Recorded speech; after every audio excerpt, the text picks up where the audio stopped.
Hey guys, it is the Coaster Battleman here bringing you an awesome video.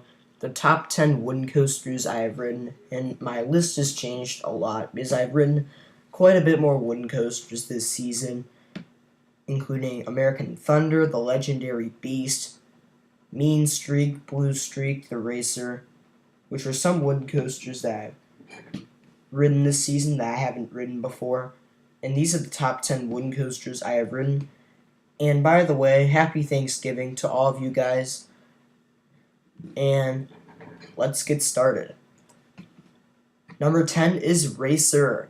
And this is a classic out and back wooden coaster at Kings Island.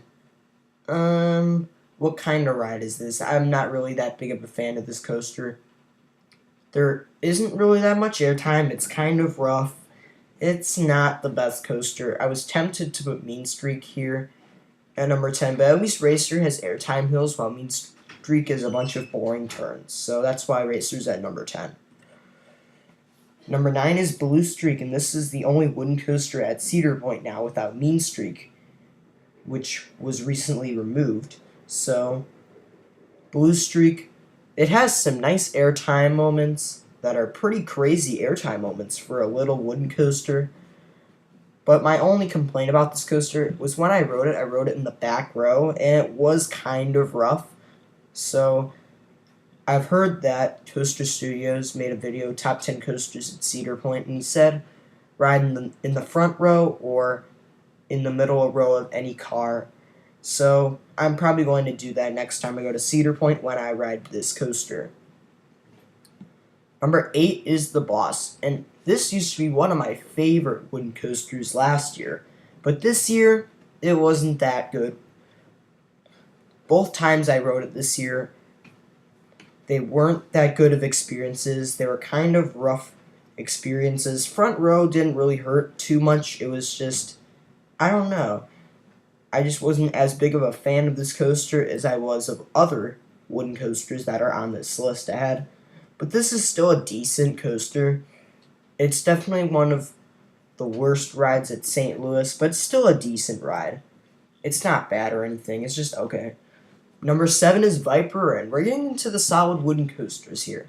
Some people say this ride is very overrated, but I think this is a nice ride. It has some pretty good airtime moments, some nice drops, some good turns. This is just a nice ride, even though it is a Coney Island Cyclone clone.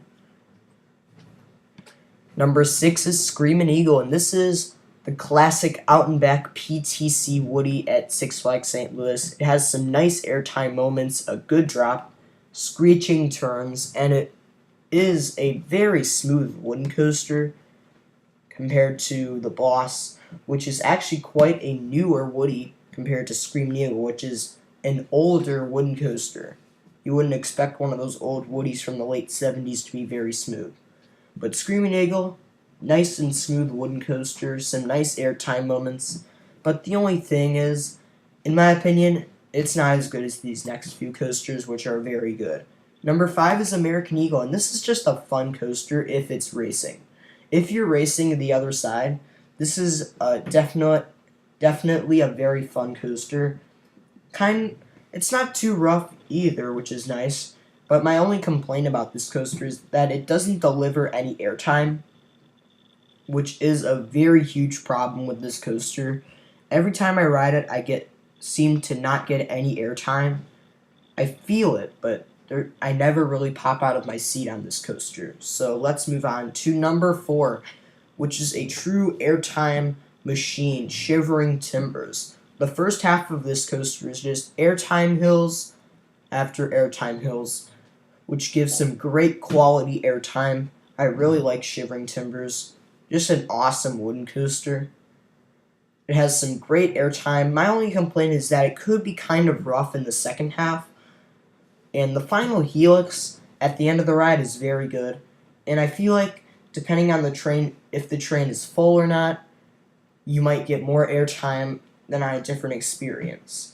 And I know in the front you might get better quality airtime, but I feel like if you're in the back row you get some more flung out airtime. But number 3 is Goliath, and this is an awesome coaster. My only complaint is that it is short, but this coaster delivers amazingly. It has some sweet bank turns, some nice airtime moments. There's a few airtime moments in there, plus two of the best inversions on any RMC, with a dive loop followed by a 180-degree stall. Those are some awesome elements. The first drop is awesome when you drop very steeply into that tunnel. This is just an awesome coaster. My only complaint, though, is that even though it is super good, the ride is just so short that it's not as good as these next two coasters. Number 2 is American Thunder, and you could complain with me that this coaster isn't as good as Goliath or whatever, but American Thunder, what a fun coaster. I rode this coaster in the back row twice, and it delivered tons of crazy ejector air all over the place throughout the ride. The ejector air was great quality, very intense airtime, and overall, American Thunder is basically the wooden coaster version of Maverick in my thoughts, because I haven't ridden any other GCIs besides this one, so I can't really judge other GCIs when comparing them to this one, really. But American Thunder, after riding it, I now know what a GCI is like with its crazy ejector moments, and that's why I love this ride so much, because of its crazy ejector moments, sweet turns, and awesome first drop. You just get flung out of your seat. And number 1 is the legendary Beast at Kings Island, and I know this ride is trimmed to death, and it is a little rough sometimes, but this is just such a fun wooden coaster. The drops are pretty good.